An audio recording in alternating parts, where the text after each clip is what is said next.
Okay. Okay.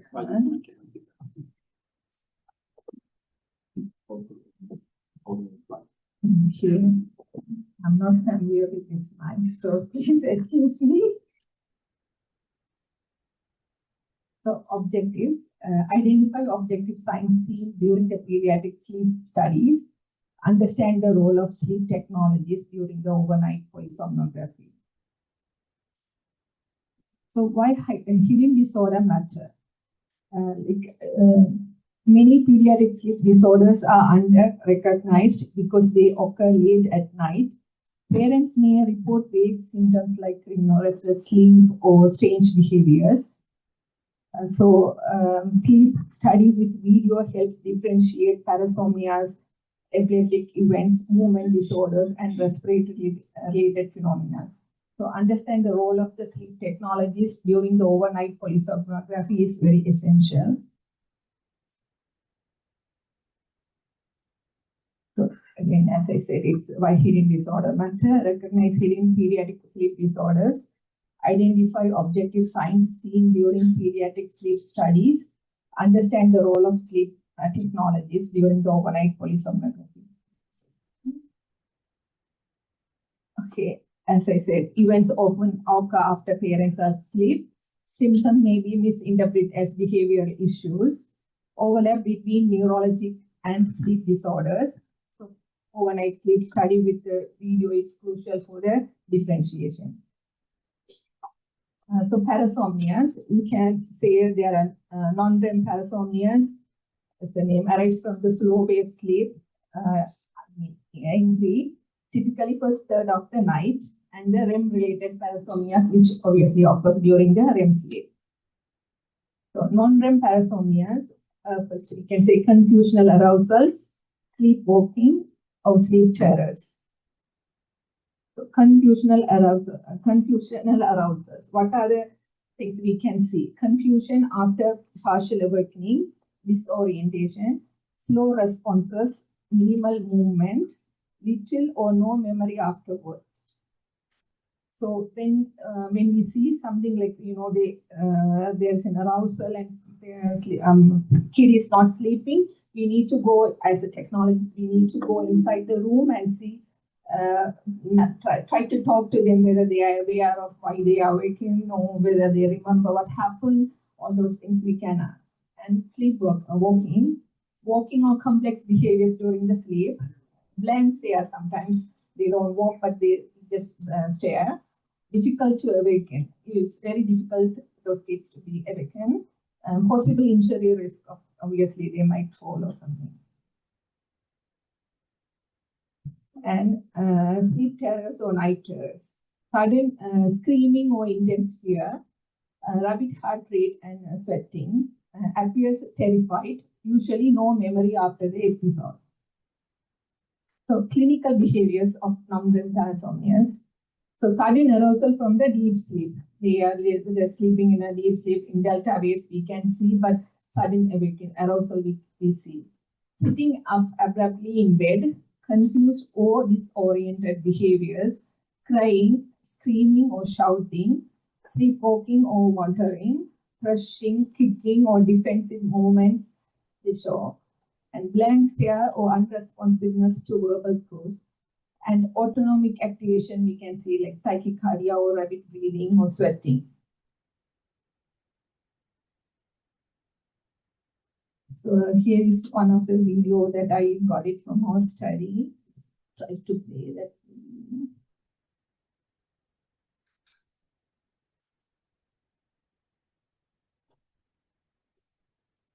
So the kid is sleeping nicely. You can see in the PhD study, EEG, like very delta wave sleep.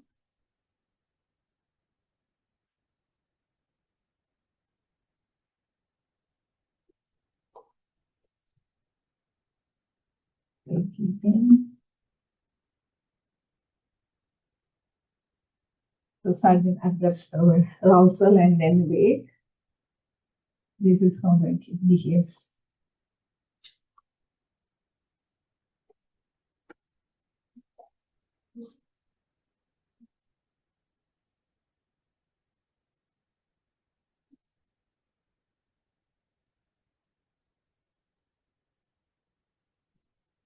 and then they go back to sleep.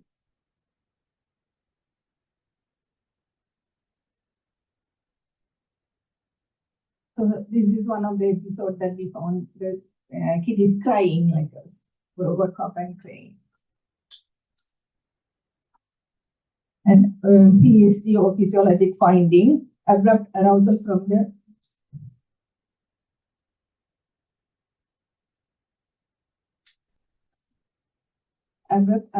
the slow wave sleep, high amplitude delta activity preceding the event, mixed EEG pattern showing incomplete awakening, increased muscle tone on EMG, sudden movements artifact across all the channels, tachycardia we can see on the ECG channel, and possible increased respiratory rate without epileptiform activity.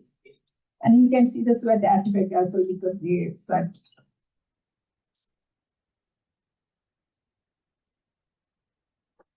Again, this is the same slide. Like for the finding, I can tell you. You can see the increased sleep and then sudden arousal from the increased sleep to wake. And you see EMG is very high here, and you see the leg movements and all the channels artifact you see here. And when you see the heart rate, it goes up here, like, it goes very high. And when you see the respiratory rate also, it goes high during the day.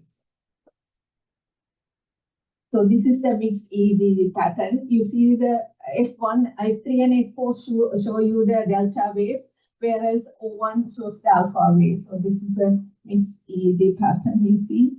And this is one of the things from the sleepwalking. All the time, delta sleep, and then patient is moving.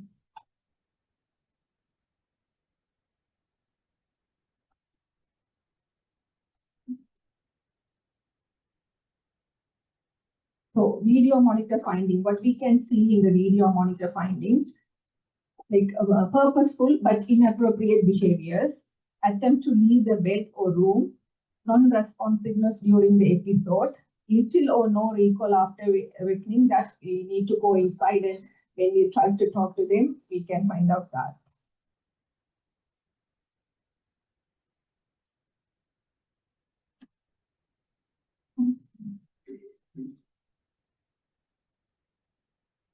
So important differential observation, epileptic activity, possible nocturnal seizure can happen. So that is one of the differential observation. REM sleep behavior disorder, and obstructive respiratory event triggering arousals and periodic limb movements. The next parasomnia, we go for the REM-related parasomnias, nightmare disorders, REM sleep behaviors disorder, rare in children but can occur in children with neurologic conditions, and sleep paralysis. So nightmare disorder typically occurs during the second half of the night, associated with REM sleep, frightening vivid dreams, child wakes fully alert, usually remembers the dream, difficulty returning to sleep. So these are the different, like their child is fully alert and difficult to returning to sleep. So this is different from the non-REM parasomnia. So PSC finding of nightmare, normal REM sleep, muscles atonia. It's normal REM sleep you see, an abrupt awakening from REM sleep, increased heart rate or breathing during the nightmare episode, no significant abnormal motor activity, no complex dreams, enactment behaviors.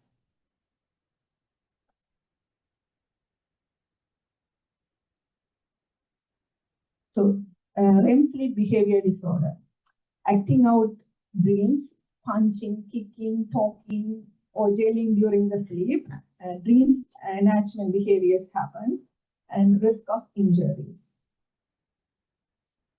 PhD finding of REM sleep behavior disorders.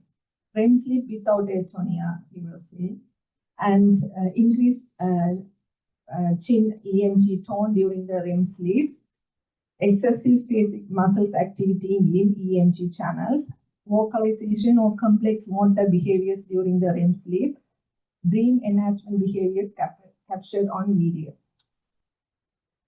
So this is a REM sleep without atonia. You can see the EMG chin activity, and as well as in the limb channels also you see some activities.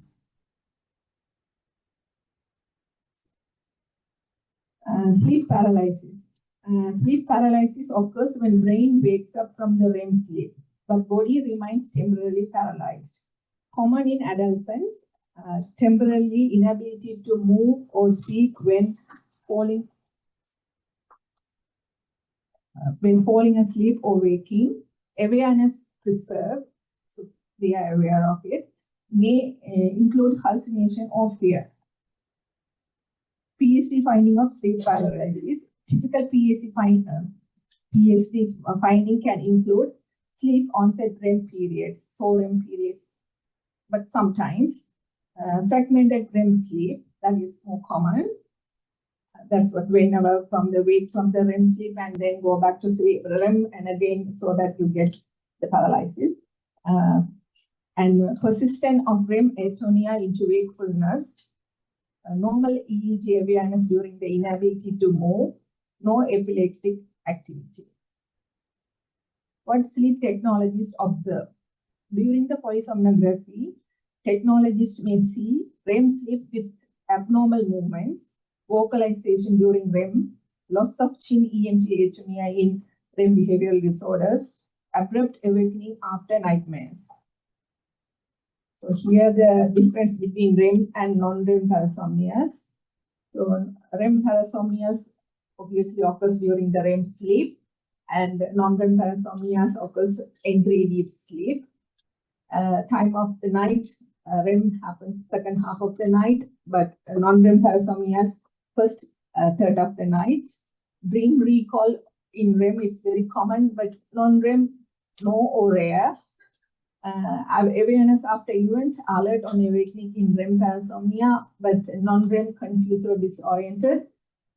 Examples as going through nightmares and REM behavioral disorders and sleepwalking, sleep terrors.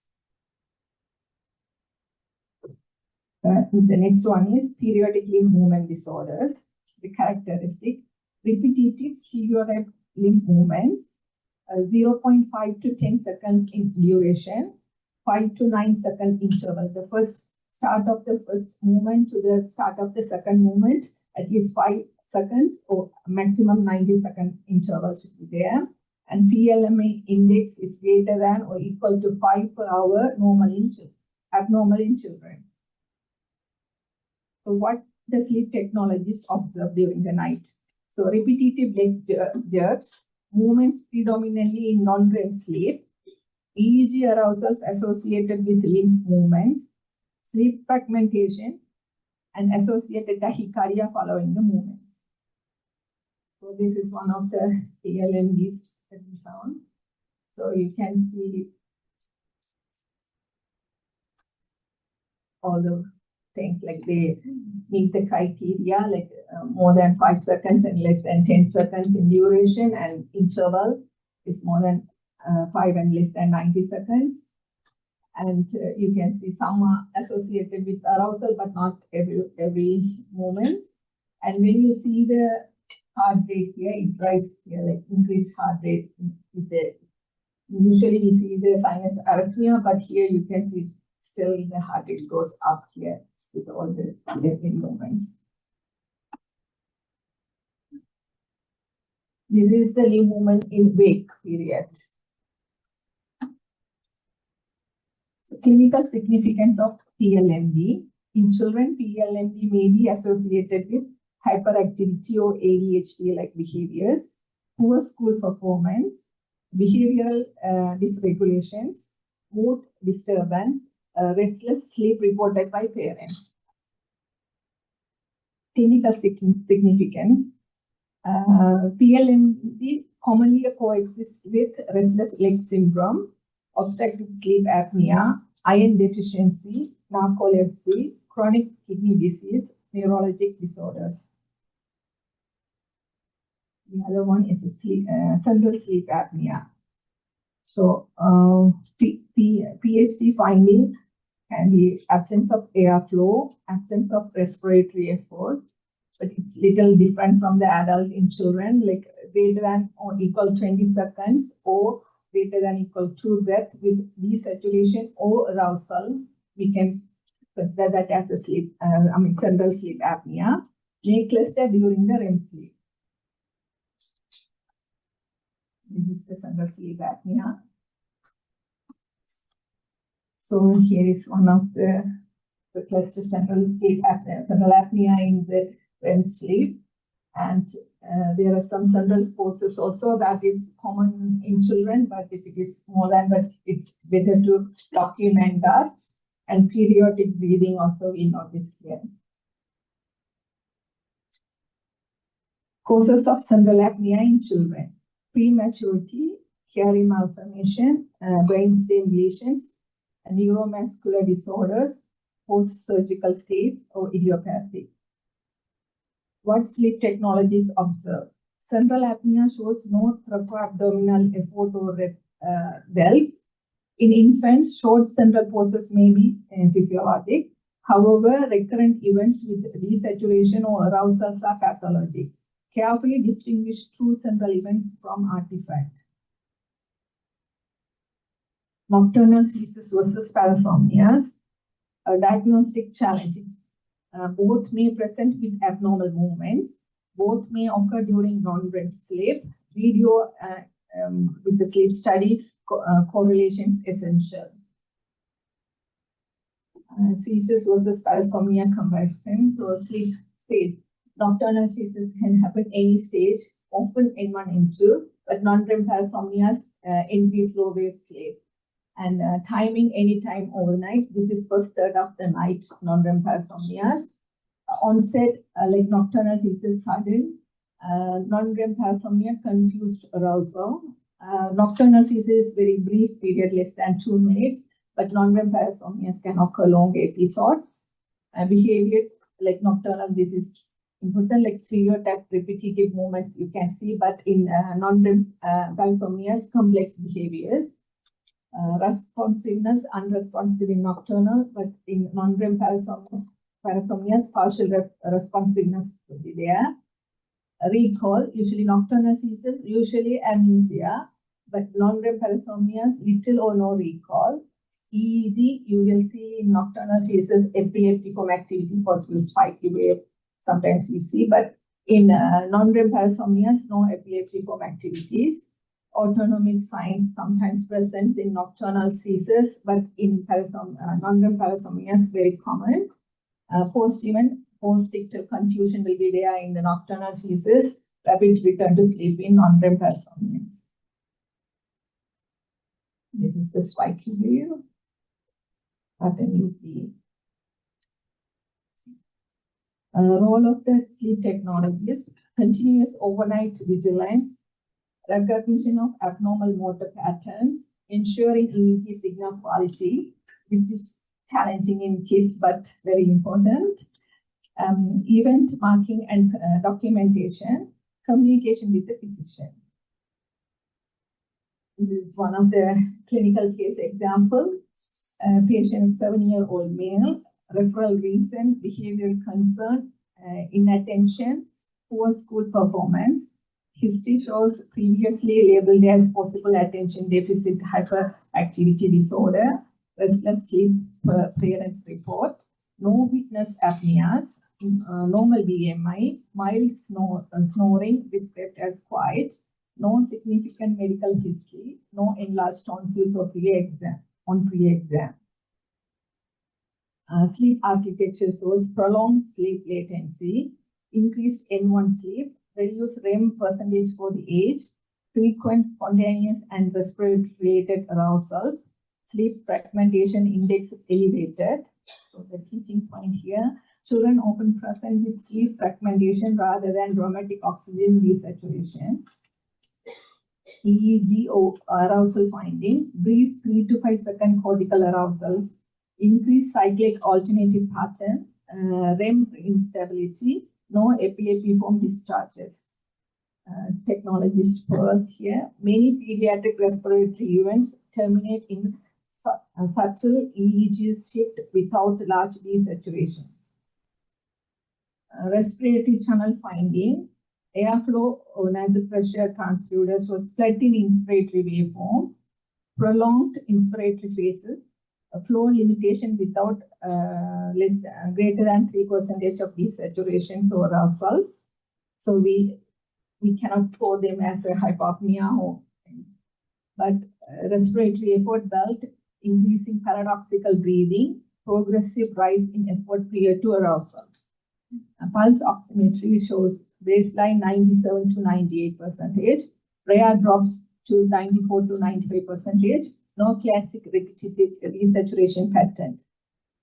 Capnography that entitled CO2 shows gradual rise during the REM, sustained values 50 to 53 mercury for greater than 25% of the total sleep time. So interpretation that this pattern is consistent with pediatric obstructive hyperventilation, flow limited breathing with arousals, early obstructive sleep disorder with disordered breathing, not classic adult style obstructive sleep apnea. Final interpretation, diagnosis, pediatric obstructive sleep apnea with hyperventilation pattern, not obvious clinically, would likely have been missed without careful technologies, observation, and CO2 monitoring. So the clinical case 2, age 9-year-old female, referral reason nocturnal seizures, history 3 to 4 episodes per week, occurs within first 2 hours of sleep, sudden sitting up, screaming, thrashing, unresponsiveness to parents, duration 1 to 3 minutes, no recall in morning, normal daytime EEG, started on anti-seizure medication with no improvement. What the technologies observed overnight. Timing, events occur 75 minutes after the sleep onset, that is first third of the night. Emerging from entry slow wave sleep, sudden abrupt arousal, loud scream, tachycardia, heart rate rises from 78 to 130, eyes open but glassy stare, non-purposeful limb thrashing, no focal motor pattern, no cyanosis. Child settles spontaneously after 90 seconds. It is seizure or non-REM parasomnia. And EEG finding shows high amplitude delta activity consistent with N3 sleep, abrupt transition to mixed frequency activity, diffuse movement artifact, no evolving rhythmic pattern, no focal spike and wave discharges, no post-ictal suppression. Respiratory channels, stable airflow, no apnea preceding event, normal oxygen saturation, no CO2 retention. Most likely diagnosis, sleep terror. Key features suggesting parasomnias, events arises from the deep non-REM sleep, and no epileptic from discharge before, during, or after, no stereotype motor progressions, no post-ictal slowing, prominent autonomic activation like tachycardia and sweating, confusional state without recall. Take-home messages, many pediatric sleep disorders are clinically under-recognized. PhD with video is essential for accurate diagnosis. PLMT, central apnea, and parasomnia affect neurodevelopment. Differentiating seizures from parasomnia is critical. Technologies expertise directly impact diagnosis.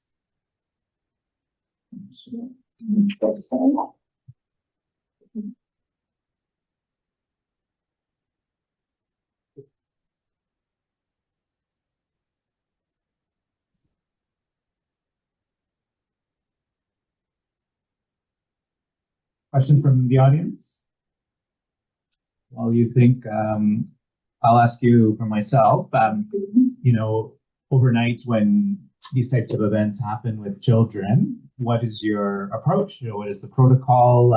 You know, in case there is a seizure emergency, so how do you approach these kids overnight when they have some sort of event like this? Definitely, we need to go inside the room and check for the thing like I mean, we have to ask the questions to the kid or parents, like how, whether it's really bad or how their vitals. First, we need to check the vitals. And then we have to ask question whether they are responsive or they are not responsive. And from that we go, like if they are non-responsive and they are confused, they are disoriented to the environment, then it's a confusional arousal, and we see whether it's from arises from deep sleep or some other sleep. According to that, we go.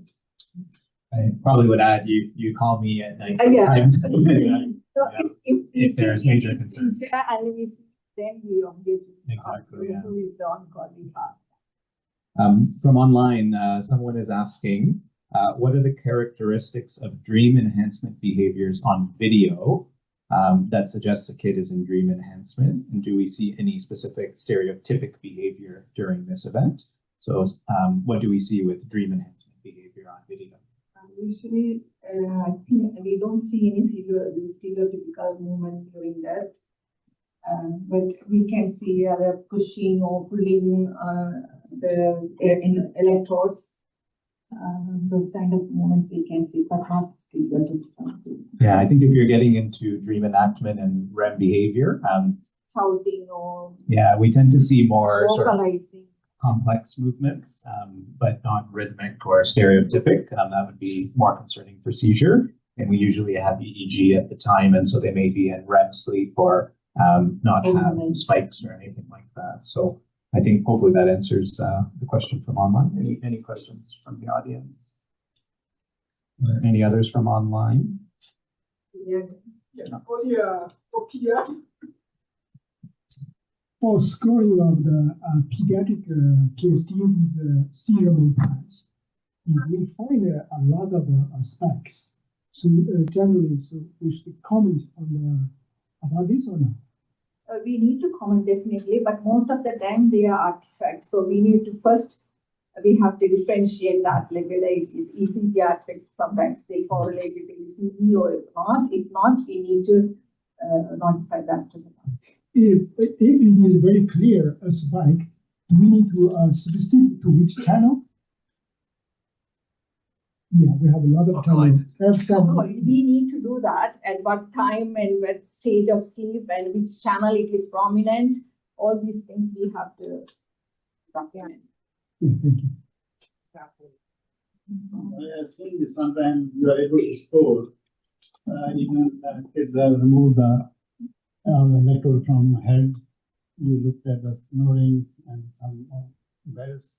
You are able to score them. Can you tell everybody how? Yeah, it is really challenging. Like when you are scoring the pediatric studies, most of the time it's difficult. Like they pull out the electrodes, or most of the time they take off all the flow channels. So we need to score without them. So for the electrodes, EEG, like for the staging, what we do, like, we need to score with the video sometime, and the snore channels, if we see the snoring that the kid is sleeping, as well as with the video, we go, and we cannot mark the stage, which stage of sleep patient is, kid is on. So what we do, we mark it as N1, but we need to let the doctor or interpreter knows that from this time to this time, there's no. Very important. Just give us a. I think that was just unmuted. Okay. So we need to tell that we scored that sleep as N1 with the help of video or snore channel. And for the respiratory, we need to score. Most of the time, belts are okay, and if the SaO2 is good, we can score that with without the flow channel. Like when we see any flow reduction in the belt, we score that as a hypopnea, because we are not sure whether it is obstetric or hypopnea. We score as a hypopnea, but you need to tell the doctor this is what happened, but we score the obstetric events as hypopnea. I'll make a quick comment that The American Academy of Sleep Medicine does have alternative criteria to scoring without flow sensors. So we use that very frequently in pediatrics when the kids won't wear the nasal sensors or flow sensors. Last question. I think I can sense the audience is maybe getting into some non-REM sleep themselves. So we'll have a brief coffee break. Let everyone stretch their legs. I encourage people online to stand up and stretch as well. We will try to come back a little early at 3 o'clock for the next round of talks. So enjoy your coffee break.